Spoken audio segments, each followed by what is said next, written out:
राधे राधे दोस्तों। एक था बनिया और एक था पठान। दोनों का साथ ऐसा जैसे घी शक्कर।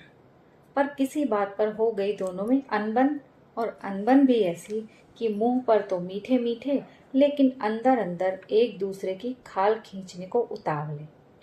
बनिए को अभिमान अपनी कुटिल बुद्धि का, तो पठान को नाज अपने बाजुओं के दमखम का। बढ़ते बढ़ते जब बात ज्यादा बढ़ गई तो दुआ सलाम रामा श्यामा से भी गए। सरे राह गरेबान पकड़ने की नौबत आ गई। हो ये रहा था कि बनिया था गांव का एकमात्र बोहरा बजाज, और पठान था हिसाब में कच्चा। रिवाज था कि साल भर सामान लेते जाओ और फसल होने पर दाम चुका दो। बनिए पठान की दोस्ती से जलकर किसी ने पठान में फूंक भर दी कि बनिया हिसाब में डंडी मार रहा है और तुझसे ऐसे कागजों पर टीप मंडवा रहा है कि जिनसे एक दिन तेरी सारी जमीन बनिए की हो जाएगी। जब अदावत चल पड़ी तो छोटी छोटी बातों ने भी आग में घी का काम किया। औरतों की कहा सुनी, बच्चों के झगड़े झंझट और तमाशबीनों की लगाई बुझाई करनी कुछ ऐसी हुई कि एक दिन सरे राह पठान ने बनिए का गरेबान पकड़ लिया और उसकी चटनी बनाने पर आमादा हो गया। देखते देखते सारा गांव इकट्ठा हो गया। सयानों ने बीच बचाव किया और सलाह दी कि शांति रखी जाए और जो भी मामला है वो पंचायत को सुलटाने दिया जाए। रही चटनी तो पठान जैसी कहे वे खुद पठान के घर पहुंचा देंगे। वैसे भी बनिए की चटनी में क्या स्वाद आएगा, 7-7 दिन तो नहाता नहीं है साला। मान तो गया, पर पठान को पूरा शक था कि पंचायत बनिए के हक में ही फैसला करेगी। अब ऐसा क्या किया जाए कि ना बनिए को और ना पंचायत को मौका मिले भांजी मारन का। तो उसने जुगत भिड़ाई कि ठीक है, पंचों का जो भी फैसला होगा सिर आंखों पर लूंगा, लेकिन फैसले की शर्त मैं खुद तय करूंगा और शर्त ऐसी रखूंगा। और उसने ऐसी शर्त रखी कि सारा गांव सन्न, और पंच तो जैसे पत्थर की मूरत। रही ऐसी ही गत थोड़ी देर। पठान की ये शर्त थी कि बातों से किसी को भरमाना तो मुझे आता नहीं, पर सत्य और न्याय की परीक्षा ऐसी होनी चाहिए जो गांव के सारे लोगों को ही नहीं, चिड़िया चरोटों को भी दिखाई दे। इसलिए करवा तो सबसे सामने एक दिन मेरी और बनिए की कुश्ती, जो जीता वही सच्चा। बुजुर्गों ने पठान को समझाने की कोशिश की कि गैर सफा जैसी बात मत कर। अब तुम लोग बच्चे तो हो नहीं कि कुश्ती से फैसला करा लें।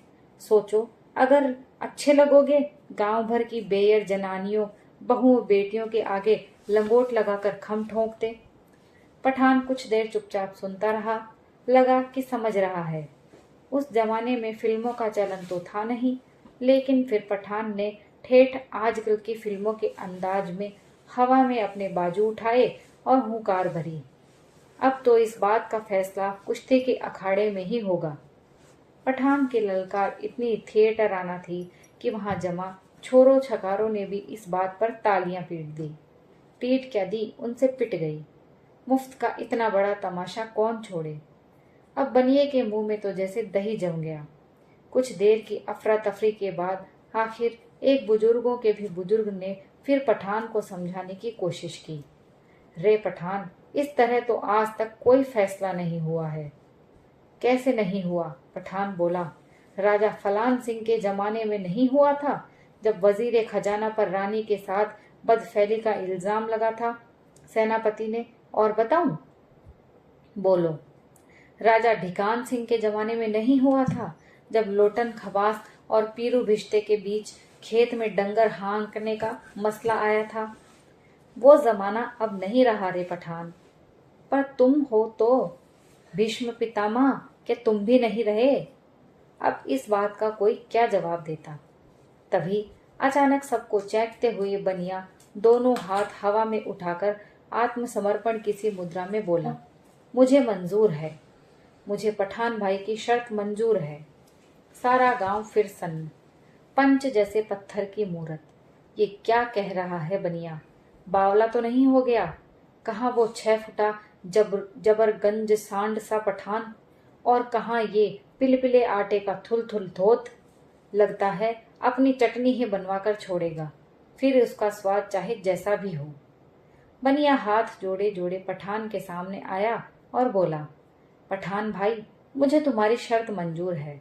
पंचों से कहो कि कुश्ती की तारीख मुकर्रर कर दें। अब बात ऐसी हो गई थी कि ताली पीटने वालों से ताली भी नहीं पिट रही थी। 2-4 लोगों ने बनिए को समझाया कि क्या कर रहा है, पागल तो नहीं हो गया, जरा अपने बाल बच्चों की तरफ तो देख। श्राद्ध तो तेरा चलो हम चंदा करके भी कर देंगे, पर उम्र भर उन्हें बैठकर खिलाएगा कौन। लेकिन बनिया क्यों मानता। अब बात ये थी कि गांव के लोग पठान की दादागिरी से भी उतने ही दुखी थे जितने बनिए के काइयेपन से। तो उन्होंने सोचा मरने 2 सालों को, और उन्होंने तिथिवार विचार कर 1.5 महीने बाद की एक तारीख पक्की कर दी। बनिया तो हस्ब मामूल अपने काम में लगा रहा, पर पठान ने सारे काम दाम छोड़कर मालिश कराना और दंड पेलना शुरू कर दिया। अब दंड पेलेगा तो खुराक भी लगेगी, तो काजू किशमिश बादाम पिस्ता आ रहा है बनिए की दुकान से ही, और तो कहाँ से आता। दूसरा काम पठान ने ये किया कि आसपास के 20 गांवों में अपने रिश्तेदारों को खबर करवा दी कि अमुक तारीख को कुश्ती है, देखने जरूर आए। तो हुआ ये कि पठान के घर मेहमान आने लगे ठट के ठट, तो उनके लिए आटा दाल घी गुड़ भी आ रहा है बनिए की दुकान से, और बनिया एक के बाद एक नए कागज पर लगवाता जा रहा है पठान का अंगूठा। करते करते वो दिन भी आ गया जब पठान और बनिए की कुश्ती होनी थी।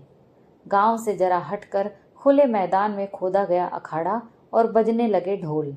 सज धज कर सिंहासन पर विराज कर पंच परमेश्वर, और भीड़ इतनी कि कहीं तिल धरने की जगह नहीं।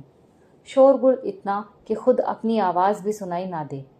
लोग थे कि कयास आराइयों से फुर्सत नहीं पा रहे थे। पठान जीतेगा लगा तो शर्त 200-200 की, बनिया जीतेगा बत्ते 500-500 की, वगैरह वगैरह। आखिर लंगोट कसे खम ठोंकते उतरा पठान अखाड़े में, और भूखे शेर की तरह इधर से उधर कूदने फांदने लगा। अब देखना, बनिया आया नहीं कि बनी उसकी चटनी। अजी देखना, भाग जाएगा दुम दबा के। शर्त बदलो, जो पांव भी धर दे अखाड़े में। ये अखाड़ा है, कोई पीले पन्नों की बही नहीं जिसमें कुछ भी मान लो।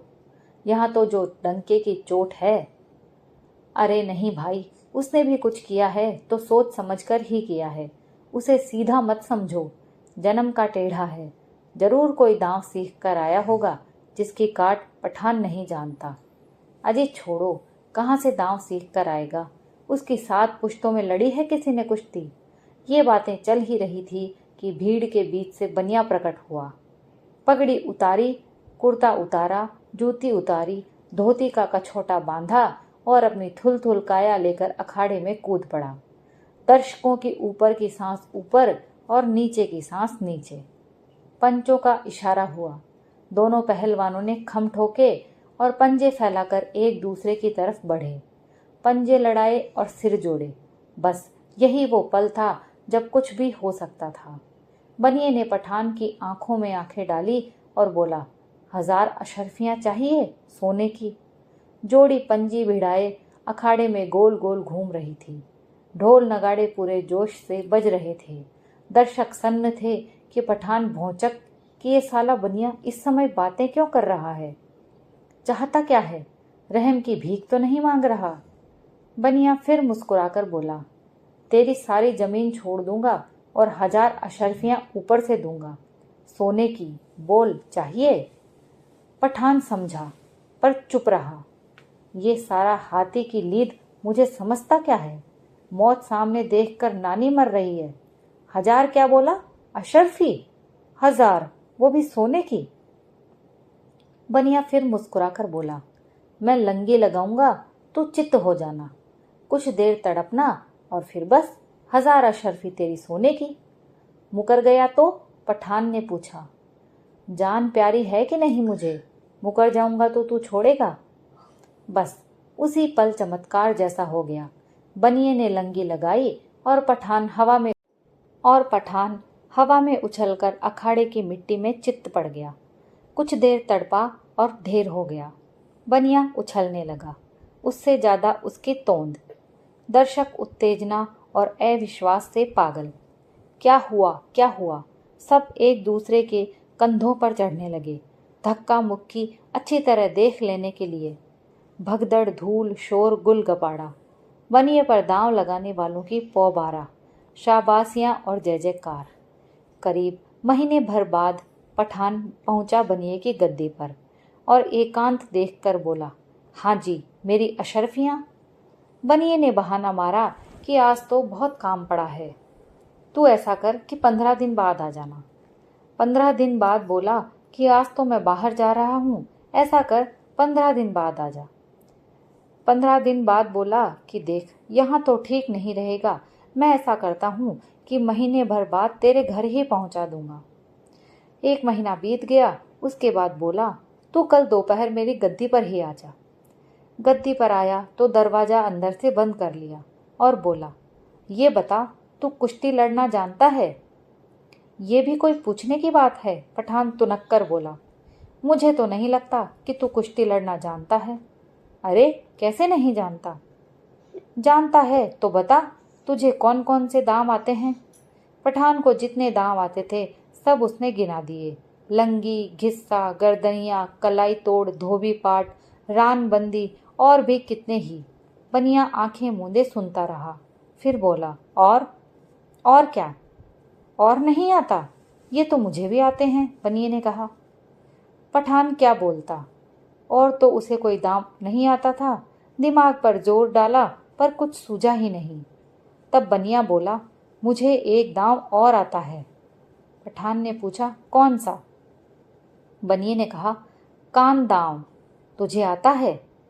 पठान ने कहा, कान दांव, ये क्या होता है? बनिया बोलता है, वही जो मैंने तुझ पर लगाया। अब भाई देख, मैंने तो दांव लगाकर कुश्ती जीती है, फिर कैसा लेना और कैसा देना तू ही बता। पठान समझ गया कि इस साले बनिए ने फिर भांजी मार दी है। उसे गुस्सा आने लगा, बनिए से ज़्यादा खुद पर। मैंने इसका विश्वास ही क्यों किया? मैं लालच में फंसा ही क्यों? अब किस मुंह से किसी से कहूँ कि मैं इसकी बातों में आकर जानबूझकर कुश्ती हारा था। चुपचाप उठ गया और सिर लटकाकर जाने लगा। बनिए ने पीछे से आवाज़ दी और तिजोरी से एक थैली निकालकर पकड़ाई। बोला, तेरा बनता तो नहीं है, पर मुझे भी ऊपर जाकर किसी को मुंह दिखाना है। पूरी 1000 अशरफियां हैं सोने की, गिन लेना, पर तेरी ज़मीन नहीं दूंगा, वो सारी अब मेरी हो चुकी है। कहीं और जाना और इस दौलत से कोई दूसरा कारोबार शुरू करना। जा, खुश रह। पठान, जो पूरी तरह नाउम्मीद हो चुका था, 1000 अशरफियां पाकर इतना खुश हुआ कि उसने बनिया भाई को गले से लगा लिया। आंखों में आनंद के आंसू आ गए। बनिया भी अपार खुश हुआ कि 1000 अशरफियों में पठान की सारी उपजाऊ जमीन भी मिली और पोल भी खुलते खुलते रह गई। घर आकर पठान को पूरी बात समझ में आई। उसने जमीन पर से कब्जा नहीं छोड़ा।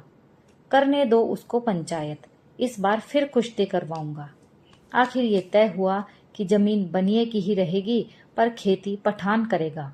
आधा हिस्सा बनिए को मिलेगा। दोस्तों, कहानी यहीं समाप्त होती है। आपको कहानी कैसी लगी? कहानी पसंद आई हो तो लाइक और शेयर कीजिए और कमेंट्स करके हमें ज़रूर बताइए। अगर आप चैनल पर नए हैं तो प्लीज़ चैनल को सब्सक्राइब कर लीजिए। कहानी सुनने के लिए आप सभी का बहुत बहुत धन्यवाद।